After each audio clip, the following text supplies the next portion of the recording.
Tarot-Philes, j'espère que vous allez tous très bien. Moi, ça va super bien. Bienvenue dans les énergies du jour du mardi 20 octobre. Alors, aujourd'hui, pour les énergies du jour, j'ai utilisé le jeu L'Oracle d'Aradia de Stacy DeMarco. On l'a déjà utilisé en tirage en images, ici aussi en vidéo.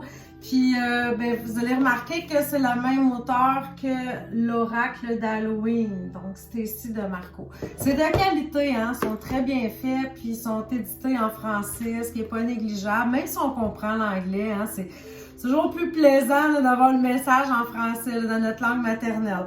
Alors, je lui accorde ça, ces jeux sont tous traduits en français, puis je trouve ça bien.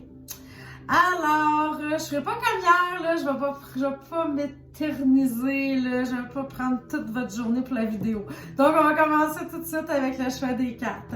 Pour ceux qui ont utilisé le choix numéro 1, c'est Femme de la nuit. Est-ce que vous le voyez bien? Oui. Femme de la nuit. Vraiment sublime, hein, cette carte-là, avec le... Je sais pas, le personnage est vraiment tellement belle avec la petite fleur. Il y a comme la douceur, puis en même temps, on dirait une force de guerrière en arrière de ça, là. Je l'aime beaucoup. Donc, je vais aller vous lire la signification de votre carte. Mon Dieu, j'ai perdu le signet tout de suite, hein. C'était ça. On est rendu là. On est rendu là. Femme de la nuit.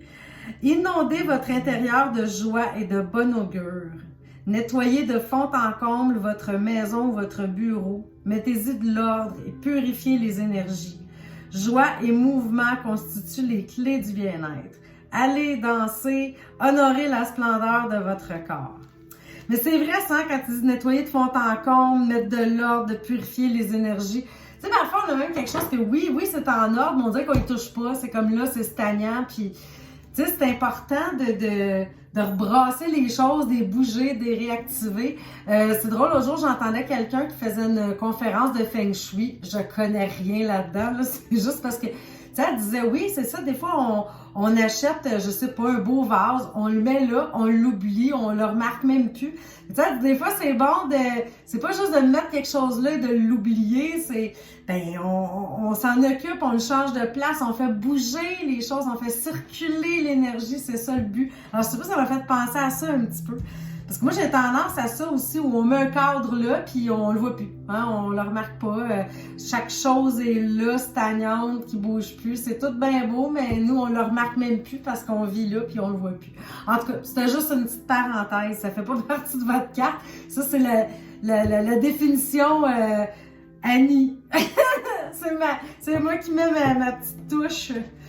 Donc, la carte numéro 2, c'est l'inconnu. Inconnu. Incognito. Inconnu. Stranger in a strange land. Je dis n'importe quoi. Excusez. Je suis en feu. Je suis en feu. Attention. Donc, inconnu. Ah, nul ne peut tout maîtriser. Le lâcher-prise peut être bénéfique et propice à la créativité.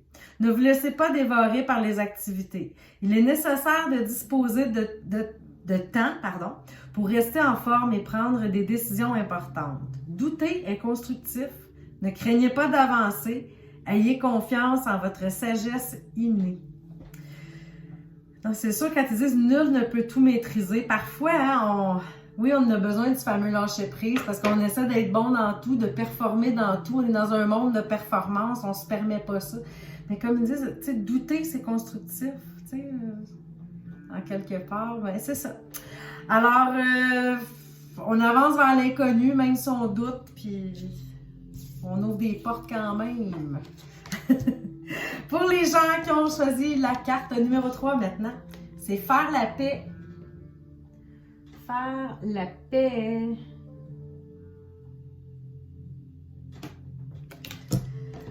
On va aller voir la signification de la carte. On en a déjà une bonne idée, hein, avec le titre de la carte.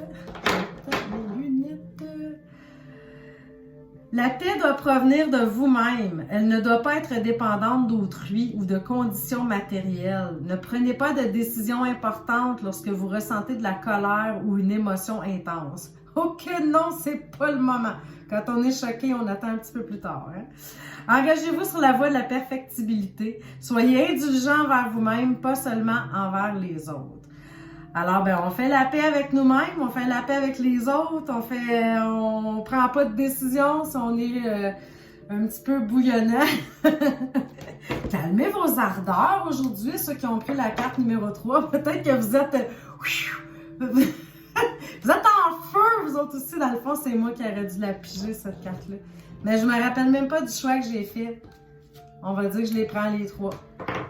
C'est tout. Je suis gourmande aujourd'hui, je les prends les 3. Merci énormément de votre présence. Merci quand vous partagez aussi les vidéos, que vous mettez vos petits commentaires. Moi, ça me fait toujours chaud au cœur. Alors, on se voit demain. Je vous embrasse affectueusement. Bye!